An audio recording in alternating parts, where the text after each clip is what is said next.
Okay mga lods, so ito nagbabalik na naman ako mga lods at unexpected itong video na to mga lods pero binidyo ko lang baka makatulong.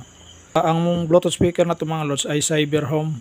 Ang complaint ng may-ari nito mga lods ay ayaw mag-charge. So itong charging pin pinalitan ko na. So bago na, tapos ang kanyang battery ito ay sobrang drain, nag-imbi, millivolt ng laman. So ang ginawa ko, ito, ginamitan ko siya nito 18650 charging module. Dito saksak ang charger, tapos sinuksok ko lang to dito. Yan, positive at negative, yan sinaksak ko lang. So may laman na ito. Ang problema mga lods ay may output ang charging IC pero walang naka-indicate, ayaw umilaw ang charging indicator. Okay, so ayan, tinanggal ko na lang muna yung potentiometer dito. Ito, kasi nakaharang. Tapos ang LED dito banda, tinanggal ko na kasi sira siya. Ginamitan ko siya ng analog tester, ayaw umilaw. Ginamitan ko rin siya ng backlight tester, ayaw din. So tinanggal ko na siya kasi baka siya ang nagdulot ng problema dito. Pero ito pala mga lods ay may problema din ang charging IC. So ito yung ituturo ko sa inyo sa video ito, ang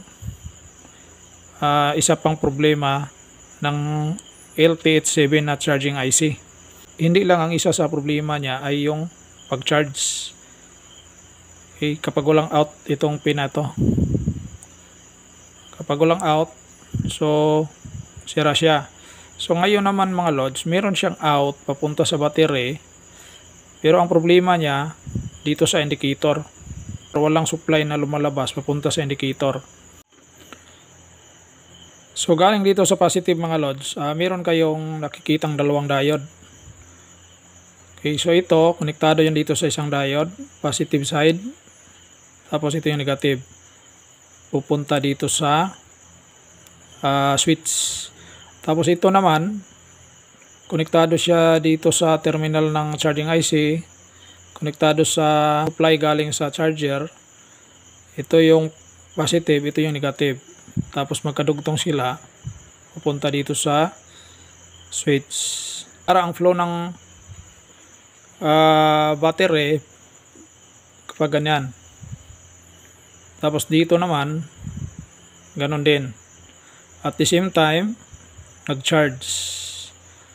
So, ganyan ang flow. So, ngayon mga lods, ituturo ko sa inyo paano natin malaman na may problema itong charging IC sa pagpailaw sa charging indicator. So, itong terminal na ito mga lods ng LED, ng LED, konektado yan dito. Ito galing sa charger. Yan, diretso. Itong terminal naman na ito, pumupunta yan dito. Yan, may resistor. Saka na pumunta dyan sa terminal na yan, sa gilid. Okay, so pwede lang naman yung resistor ay baliktaran. Pwede dito ilagay, pwede rin sa kabila. Okay, so ngayon,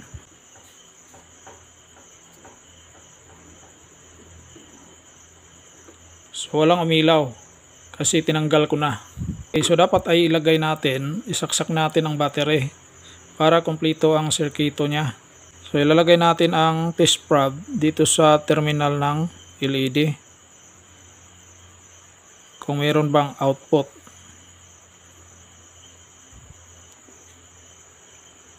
So yan ang nabasa natin, no? Nag-fluctuate, tapos meron lang siyang negative 1.2. So hindi talaga iilaw ang LED. Kung good ang LED dito, hindi siya iilaw kasi fluctuating, tapos sobrang baba. Papalitan natin tong LTH7 na charging IC mga lods. Okay, so ayan na, napalitan ko na sa mga lods. Ito.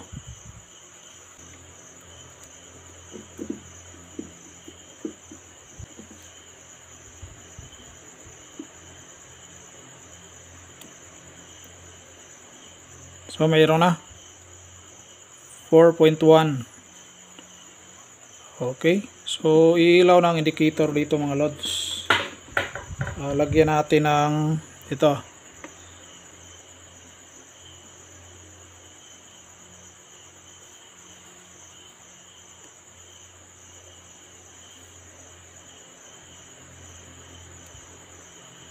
Yan o. Ilaw siya.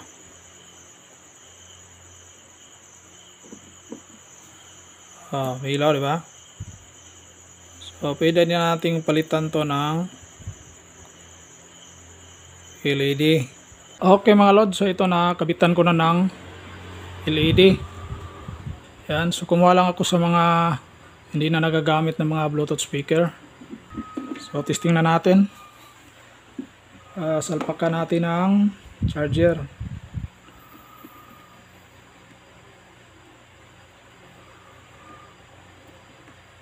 Okay.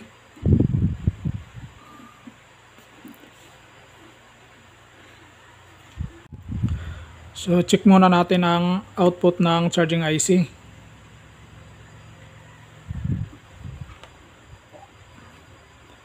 Dito sa diode. So, may 4.1. Okay. Okay, so yun lang mga lods. Till my next video mga lods. Bye-bye!